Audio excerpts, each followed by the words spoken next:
பிரமம்னு சொல்லப்படுவது என்ன? பிரமம்னு சொன்னதுமே பிரமனை நினைக்காதீங்க. அது பக்தி வழியில சொல்லுறது. ஆனா பிரமம்னா அது இறைநிலைதாங்க. தெய்வநிலை. அதனை வெளின்னும் வெட்ட வெளின்னும் சுத்த வெளின்னும் பிரமம்னும் சொல்லலாம்ங்க. இந்த உண்மையை சித்தர்களும் சைவ சித்தாந்த முன்னோர்களும் வைஷ்ணவ முன்னோர்களும் சொன்னாங்க.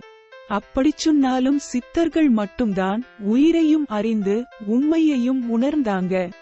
இதை வேதாத்திரி மகரிஷி தெய்வநிலை அறிந்தோர்கள் கோடி என்றால் அதை தெளிவாக அறிந்தோர் ஒருவராகும் அப்படின்னு தன் கவிதையில் சொல்றாருங்க. தெய்வமே இங்கே உயிராகி அறிவாகி ஆற்றும் திருவிளையாடல் என்றும் அந்த உண்மையை உணர்ந்து கொண்டவர்கள் தெய்வர்கள் என்றும் சொல்றாருங்க. இந்த விளக்கம் வழியா நமக்கு தெரிவது பிரமம்னா அது இறைநிலைதாங்க.